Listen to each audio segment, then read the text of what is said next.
Alors voilà, on va régler le problème en ayant donc toujours rien qui est sélectionné. Vous avez cliqué à côté de tout, vous allez à nouveau modifier titre de premier niveau.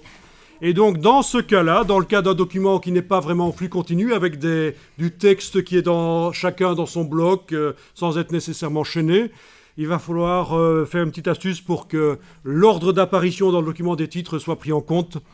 Vous allez donc modifier votre titre de premier niveau et vous allez ici indiquer puce et numérotation. Il faut créer une liste. Voilà, liste, nouvelle liste. Vous lui donnez le nom que vous voulez, mais je vais l'appeler numéro, idiot, des grands titres, voilà, peu importe.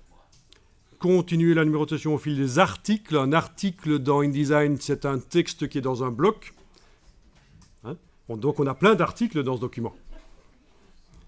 Voilà. Le livre, ça c'est une autre histoire. Ça, c'est quand on fait plusieurs documents InDesign qui, ensemble, créent un long document. Quand on veut faire des documents de 300 pages dans InDesign, on ne fait pas un document de 300 pages. On fait par exemple 10 documents de 30 pages, ça s'appelle un livre. Et on les relie ensemble, ils partagent des styles de paragraphes communs. Mais c'est une autre histoire. En tout cas, voilà, vous avez fait une nouvelle liste, voilà, nouvelle liste ici. OK. Et qu'est-ce qui se passe? Eh bien, on dirait que ça marche. Voilà.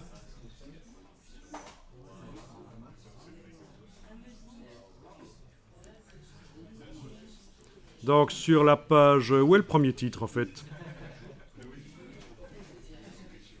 Ah oui, le premier titre est sur la page 6. Et les titres suivants sont dans la continuité. Sur la page ici 18, on a le numéro 2. Pas de problème, page 18. Ensuite, page suivante encore, page 20, on a le numéro 3, etc. Ça marche. Parfait. Donc, vous voyez, il y a une petite astuce.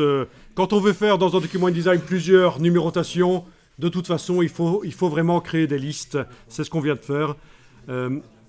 OK. Alors, je termine juste ici par la page 6. Je vais cliquer dans le titre et je vois que, tiens, il y a eu des modifications manuelles. Il est bizarre, ce titre. Il y a une partie qui est plus grande que le reste. Donc, je travaille dans ce paragraphe sur la page 6. Il y a un petit signe plus pour dire, tiens, par rapport à la description du style, il y a eu des modifications manuelles par quelqu'un. Je vais faire Alt-clic sur le style. Ça réapplique le style. Donc là, toutes les lettres ont la même dimension. Ensuite, on a une balise qui a été insérée ici qu'on appelle un saut de ligne forcé que je vais supprimer. Je le sélectionne. Voilà. Et voilà, c'est un peu plus correct.